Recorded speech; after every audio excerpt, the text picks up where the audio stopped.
अपने पसंदीदा शो के फुल एपिसोड देखने के लिए अभी डाउनलोड करें दंगल प्ले ऐप। अभी मैंने जानबूझकर दामिनी जी से टेबल पर जो कुछ भी सवाल किए, उनसे इतना तो साबित हो चुका है कि ना ही ये करजत में थी और ना ही इन्हें करजत के बारे में कुछ भी पता है। मैं चाहकर भी साहब जी को तो ये बात बता नहीं सकती क्योंकि वो मानेंगे भी नहीं। पर मुझे समझ नहीं आ रहा है, अगर ये सच में दामिनी जी ही है तो फिर वो झूठ क्यों बोलेंगी, और अगर नहीं तो फिर ये है कौन और यहाँ करने क्या आई है? आपके लिए ये कोई चिट्ठी छोड़कर गया है। मेरे लिए? जी। ठीक है।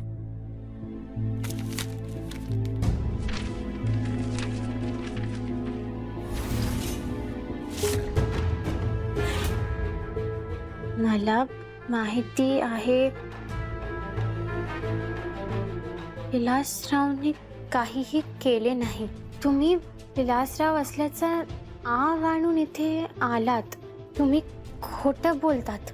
विलासराव का बहाना बनाकर तुम यहाँ आई हूँ, पर तुम्हारा राज मेरे पास सेफ है. अपना शुभ चिंतक समझो मुझे और इसे एक चेतावनी. तुम्हारी जिंदगी में कुछ सही नहीं होने वाला. बहुत बड़ा तूफान आने वाला है. कोई नहीं बचेगा.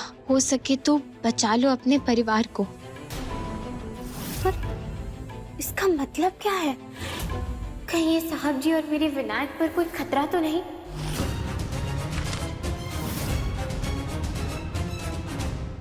यस मिस्टर अग्रवाल जी।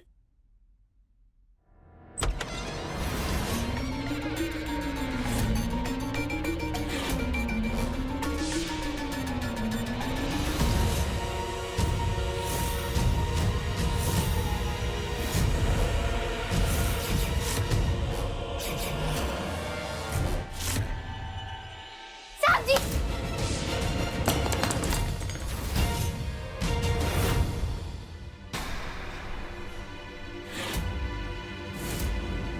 क्या हुआ आराधना, ऐसे क्यों चिल्ला रही हो तुम? साहब जी वो चाकू से आप देखिए. अरे उस चाकू से क्या, इससे क्या? दामिनी चाकू इसलिए लेके आई क्योंकि मैंने मंगाया था. मुझे फ्रूट कट करने थे और कुछ नहीं. आराधना, मैं तुमसे बात कर रहा हूं. मैं जानता हूं कि दामिनी की तबीयत ठीक नहीं है और पिछले कुछ दिनों में वो खुद को नुकसान पहुंचाने की कोशिश कर रही थी और दूसरों को भी. लेकिन एवरीथिंग इज अंडर कंट्रोल, मतलब सब कुछ ठीक है. ये चिट्ठी ये आपने भेजी थी ना मुझे? क्यों भेजी है? करना क्या चाह रही हैं आप और आपका इरादा क्या, आप बताइए मुझे अब. कौन सी चिट्ठी, कौन सा इरादा? एमडी, ये लड़की क्या कह रही है? क्या किया है मैंने? क्या कहना चाहती हो आराधना? तो चिट्ठी में क्या है? आप खुद देख लीजिए.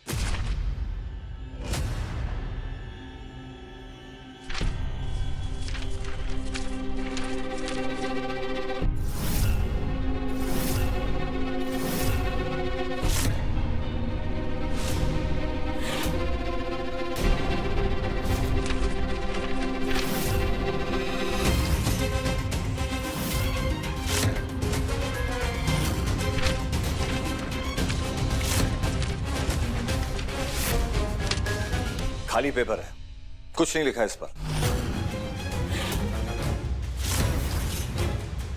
एमडी, एक्सीडेंट मेरा हुआ है, दवाइयां मैं ले रही हूँ, पर लगता है कि दिमागी हालत तो इसकी ठीक नहीं है. मुझे ना लगता है कि विलास राव के हमले के बाद बेचारी बहुत स्ट्रेस में आ गई है. आराधना, मैं जानता हूं तुम टेंशन में हो. पिछले कुछ दिनों में तुम्हारे साथ जो कुछ भी हुआ है वो किसी के लिए भी आसान नहीं है, ठीक है? लेकिन तुम फिक्र मत करो, यू नीड टू रिलैक्स. सब ठीक हो जाएगा. मैंने तुम्हें प्रॉमिस किया ना, वादा किया. मैं तुमसे बात कर रहा हूँ आराधना कि विलास को मैं पकड़ लूंगा. सो रिलैक्स, सब ठीक होगा. तुम सेफ हो. चलो जाओ, आराम करो प्लीज.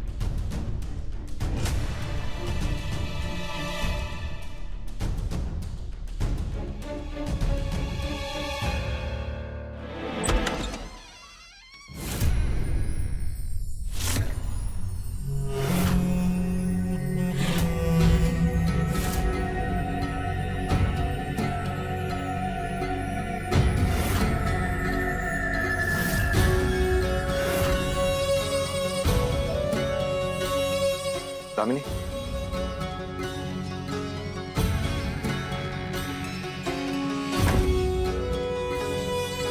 सॉरी एमडी, मैंने ना झूठ बोलकर तुम्हें यहाँ बुला लिया। पर क्या करूं, कब से हम दोनों ने साथ में क्वालिटी टाइम स्पेंड ही नहीं किया।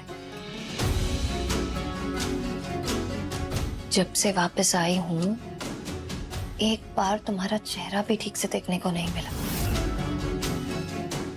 इतना मिस कर रही थी तुम्हें कि आज जब देखा कि हम अकेले हैं तो सोचा इसका फायदा उठा लो। कैसी बातें कर रही हो तुम दामिनी? मैं पूजा से भाग कर आया हूँ। पूरा परिवार है वहां पर पंडाल में। मुझे लगा कि तुम्हारी तबीयत खराब है। तुम क्या चाहते हो कि मैं हमेशा बीमार ही रहूं? जब देखो वही सोचते रहते हो। वैसा कुछ नहीं। जब से वापस आई हूं, तुम्हें देखा है, अपने बेटे को देखा है, मैं बिल्कुल ठीक हूं। अब बस एक ही चीज है जो मुझे बेचैन कर रही है।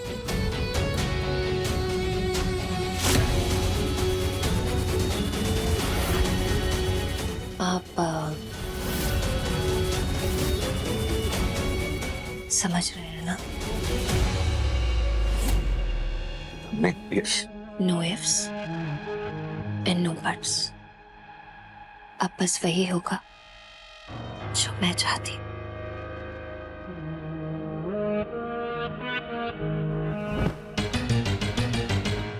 घर की सारी टेंशन, मेरी बीमारी, वो लड़की, इन सब ने हमें बहुत दूर रखा है। पर अब नहीं, दामिनी, मैं बिल्कुल ठीक हूँ। ये क्या कर रही हो तुम? पर मेरे एमडी मेरे होंगे ना तो मैं परफेक्ट हो जाऊंगी। दामिनी, देखो, हम घर पे अकेले हैं, विनायक सो रहा है। अब ये रात सिर्फ हमारी।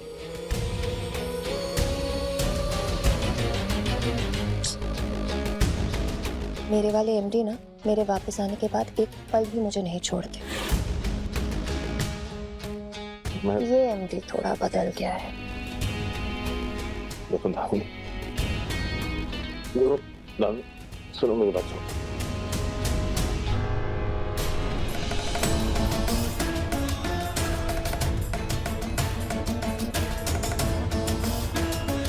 भाभी जी परेशान लग रही हैं या उदास हैं?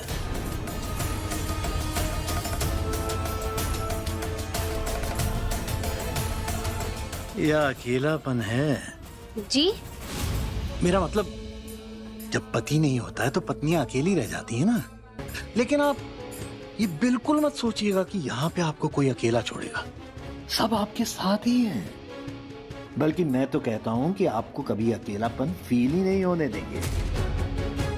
देखिए, कुछ लोग तो यहाँ आए ही आपके लिए हैं।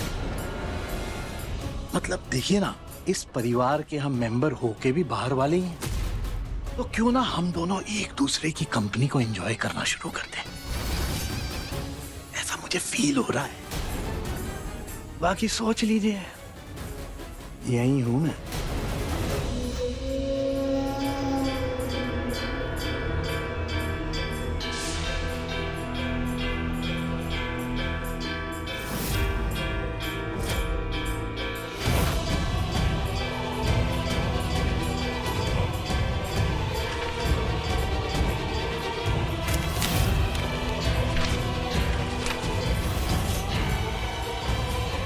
यहाँ समय बर्बाद मत करो, फौरन घर जाओ। आज दामिनी नहीं रुकेगी, माधव को अपना बना कर रहेगी। वो खतरा बढ़ता जा रहा है। साहब जी, साहब जी, साहब जी,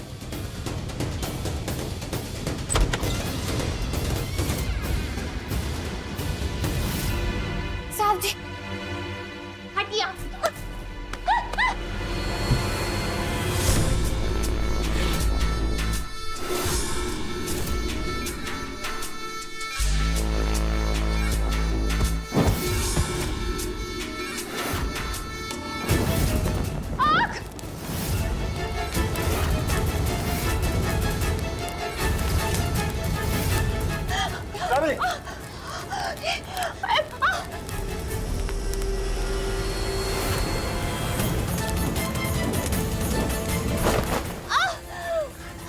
तो ठीक है? You okay? क्या हो गया आराधना? क्या कर रही थी तुम? ये क्या बदतमीजी है? आज सुबह से ही ऐसा कर रही है एमडी। देखा था ना कैसे सुबह हमारे कमरे में घुसकर मेरे हाथ से चाकू छीन लिया और वो खाली चिट्ठी दिखाकर पता नहीं कैसे कैसे सवाल कर रही थी। ये समझती हो अपने आप को? एमडी ने तुमसे नाम की शादी क्या कर दी? तुम उस पर अपना हक जमाना चाहती हो। पहली बार एक्सीडेंट में नहीं मरी तो इस बार मेरी जान लेकर मुझे सच में एमडी से दूर करना चाहती हो। सच बताओ, तुमने जानबूझकर धक्का दिया था ना मुझे, ताकि मैं इस आग में जलकर मर जाऊं और तुम मुझे एमडी से दूर कर दो? Damini, Damini, calm down. Relax. मैं शायद नहीं होंगी एमडी। ये लड़की ना अपनी हदें पार कर रही है। जरा सी इंसानियत दिखाकर हमने इसे घर में रहने की परमिशन क्या दे दी तो सर पर ही चढ़ गई। सच पूछो तो मुझे लगता है ना इसने बहाना बनाया है इस विलास राव का। मुझे लगता है कि ऐसा कोई है ही नहीं।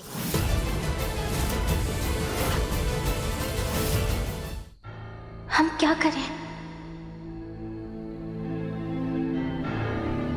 साहब जी, मुझे कुछ नहीं सुनना है, बात नहीं करनी है तुमसे, समझी तुम?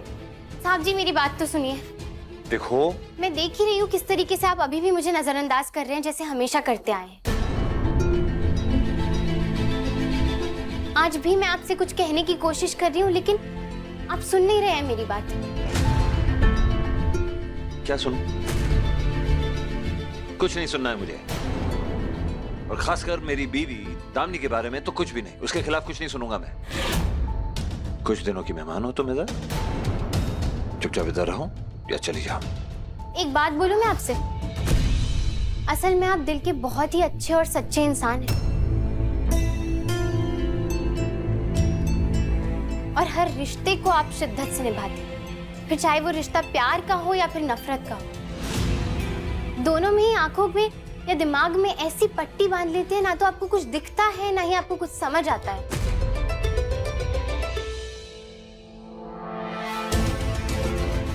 आपको याद है जब आप मुझसे नफरत करते थे और मैंने आपको मेरे और विनायक के सच के बारे में बताने की कोशिश की थी, तब भी आपने यही किया था। इस वक्त मेरा सबसे बड़ा सच ये है कि मैं आपकी और दामिनी जी के लिए सरोगेट माँ बनी थी और ये बच्चा आपका और दामिनी जी का है। तब भी आपने मेरी बिल्कुल भी बात नहीं मानी थी और आज जब बात दामिनी जी की आई है, आप फिर वही कर रहे हैं।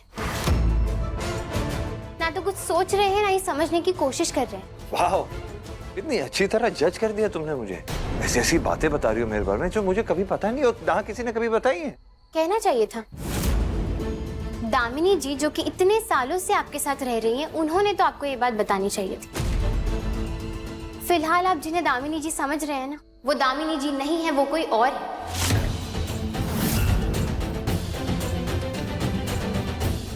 और यही बात आपको बताने की मैं कोशिश कर रही थी अंदर कमरे में। और यही बात सच है कि जब मैं स्टेशन पर थी तब मैंने उन दोनों आदमियों को देखा था जो कि उस दिन आए थे, दामिनी जी के साथ में हमारे घर पर आए थे। ये उनकी वाइफ दामिनी ही है। ये हमें करजत के पास पानी में मिली थी। ये तब तक कोमा में थी और जब इनको होश आया तो उनकी याददाश्त जा चुकी थी। वो दोनों को मैंने आपस में बात करते हुए सुना कि वो कोई टीवी एक्टर्स है। गलत सुना होगा तुमने।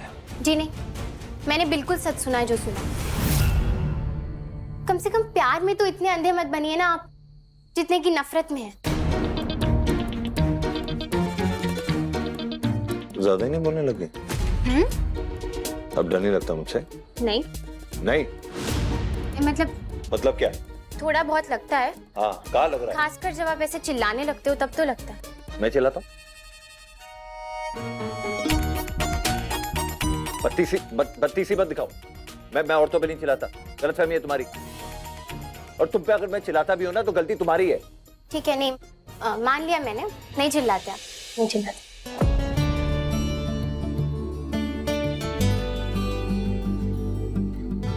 लेकिन देखिए, अभी जो मैं बात कह रही थी ना, उसके बारे में आप सोचिएगा जरूर। मैं मानती हूँ इस बात का इस वक्त मेरे पास कोई सबूत नहीं है, लेकिन जो मैं कह रही हूँ वो झूठ नहीं है।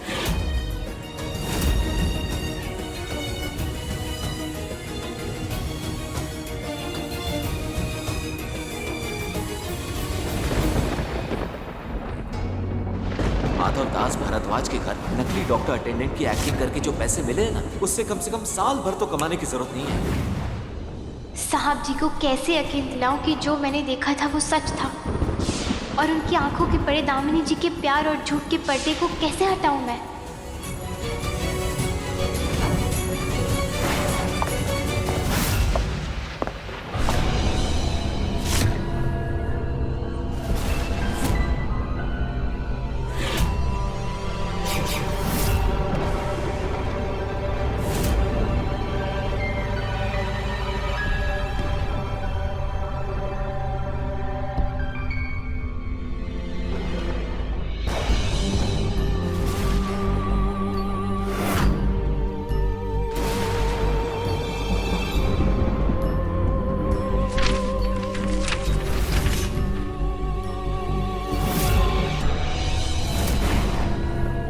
मी तुमचा शुभचिंतक आहे, तुमसे मिलना है मुझे।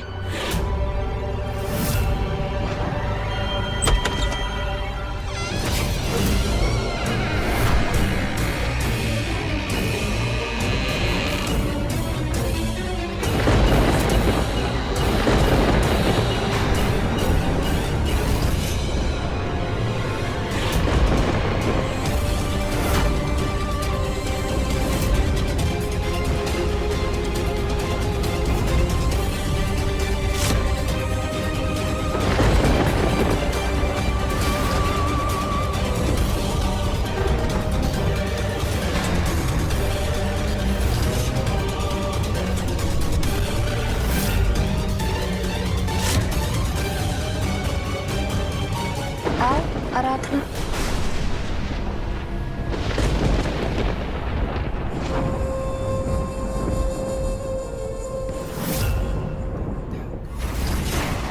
मैं ही तुम्हारी शुभचिंतक और मैं ही तुम्हारी दुश्मन। ये लेटर्स भी मैं ही लिख रही हूँ। बड़ा मैं इम्प्रेस्ड था, तुमने तो पहले लेटर से ही मुझे पहचान लिया, जबकि मैंने काफी केयरफुली लिखे थे ये लेटर्स। किसने भेजा ये? इसका मतलब क्या है? कहीं ये साहब जी और मेरे विनायक पर कोई खतरा तो नहीं? पर अफसोस, लेटर्स होने के बाद भी तुम माधव के सामने कुछ प्रूव ही नहीं कर पाई। पता है क्यों?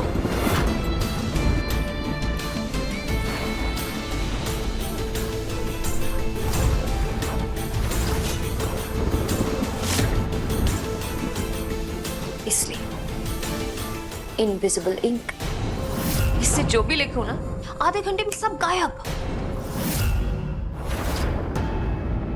बड़ी शिद्दत से आई थी ना तुम कि मेरा सच सबके सामने लेकर आओगे, और मैंने तुम्हारी ही बातों को ऐसा घुमाया है ना कि माधव को सुनाई ही नहीं दिया कि मैं असली दामिनी नहीं, उसकी बहरूपिया हूं।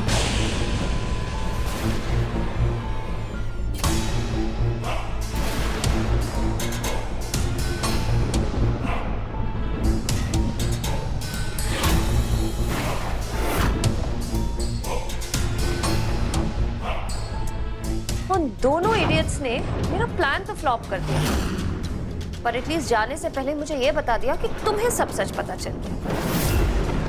तो फिर मुझे माधव के सामने तुम्हें झूठा तो साबित करना ही था ना। पता था मुझे, और अब ये सच पूरे परिवार को पता चलेगा।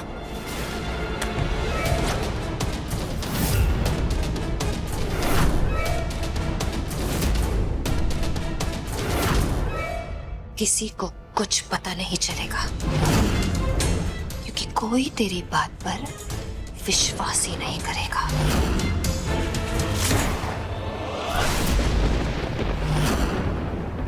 माधव अपनी दामिनी से इतना प्यार करता है ना कि कोई तेरी बात पर यकीन ही नहीं करेगा। तेरी भलाई इसी में है कि तू ना यहाँ से निकल जा। अगर जिद मराकर यहाँ रुकी ना, तो तुझे अंदाजा भी नहीं है कि तेरा और तेरे बेटे विनायक का क्या हाल करूंगी मैं। आपसे डरने वाली नहीं हूं मैं। साहब जी कहीं ना कहीं मेरी बात पर यकीन करने लगे हैं। आज उन्होंने मेरी बात सुनी है, कल मानेंगे भी।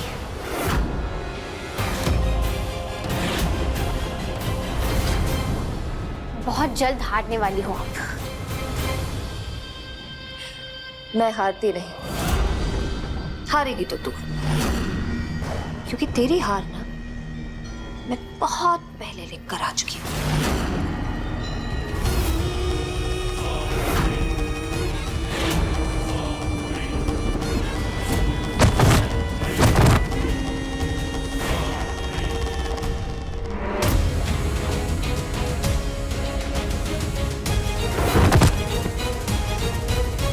दामिनी, कहाँ जा रही हो तुम? दामिनी, दामिनी, दामिनी तुम ठीक हो?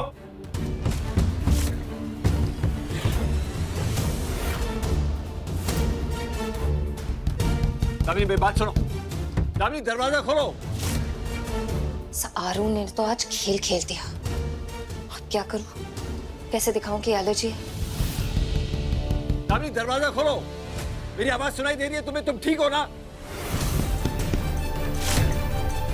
किशन, फटाफट डॉक्टर को फोन करो।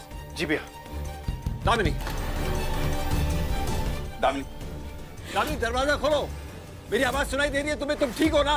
अंदर जाकर सिर्फ मुंह छुपाने की कोशिश कर रही है, वो कुछ नहीं हुआ है उन्हें।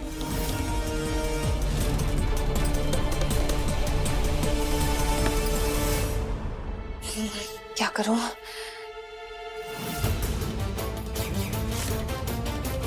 ये काम करेगा।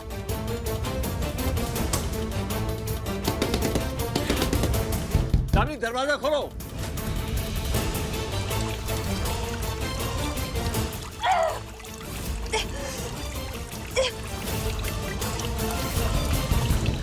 दामिनी दरवाजा खोलो। मेरी आवाज सुनाई दे रही है तुम्हें? तुम ठीक हो ना?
दामिनी, दामिनी,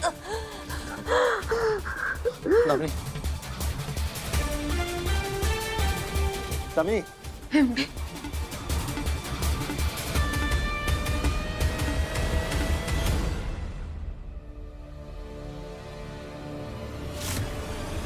इसे तो रिएक्शन हो रहा है।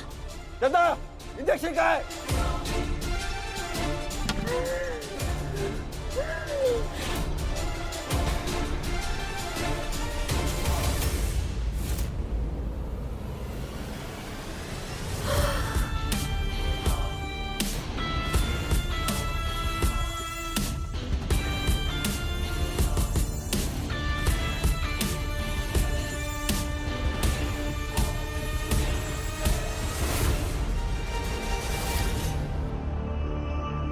तो ये है दामिनी जी का नया प्लान।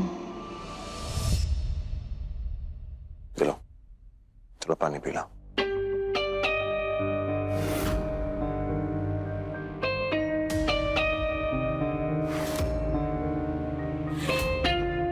एमडी, मुझे तो याद ही नहीं था कि मुझे मशरूम एलर्जी है। अच्छा हुआ इतने दिनों से नहीं खाया, वरना पता नहीं क्या होता मेरा। डोंट वरी, अब तुम बेहतर हो। वैसे भी मैंने डॉक्टर को बुला लिया, वो भी आ रही होंगे। दामिनी को सच में एलर्जी हुई है या ये कुछ ज्यादा ही स्मार्ट है? एमडी, इस लड़की ने इस लड़की की टेंशन मत लो तुम। आज के बाद आई प्रॉमिस लड़की तुम्हें तंग नहीं करेगी।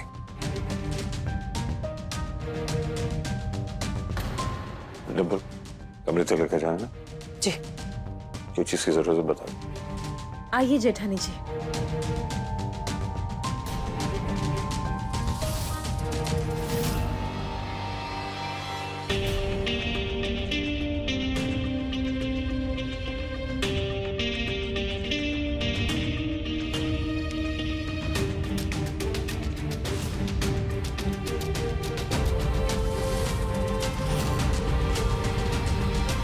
तुम्हारी इतनी मजाल कि तुम मेरी दामिनी को नुकसान पहुंचाओगी, उसकी जान को खतरे में डालोगी। वो दामिनी जिसे मैं एक खरोच नहीं आने देता कभी, उसकी जान शौक में गई थी वो, और ये सब तुम्हारी वजह से हुआ है। क्यों हुआ ये? अपनी बात को प्रूव करना चाहती हो तुम? खुद को सच साबित करना चाहती हो? डॉक्टर के कहने के बावजूद भी तुमने उनकी एक नहीं मानी, क्योंकि तुम्हें खुद को सच साबित करना और किसी भी परवाह नहीं है तुम्हें। तुम्हारा ड्रामा और नहीं चलेगा, क्योंकि ऐसी हरकत मैं दोबारा बर्दाश्त नहीं करूंगा। लेकिन साहब जी, मैंने कुछ गलत नहीं किया है और ना ही मैंने किसी को कोई तकलीफ पहुंचाने की कोशिश की। ये है ना सिर्फ नाटक कर रही है, इन्हें कुछ हुआ ही नहीं है। आप मेरा यकीन कीजिए, मैं जो बोल रही हूँ वही सच है। जो तुम कहती हो वो सच है, बाकी सब झूठ है? ऐसा नहीं कह रही, लेकिन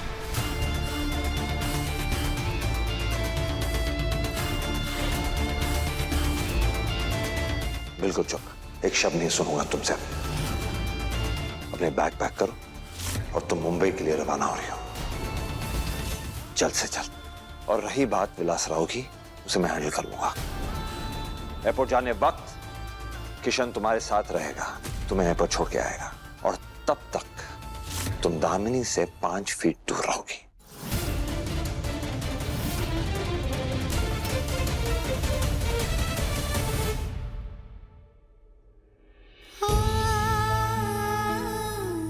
देखिए सफल होगी तेरी आराधना के लेटेस्ट एपिसोड्स कभी भी कहीं भी। अभी सब्सक्राइब करें दंगल प्ले ऐप।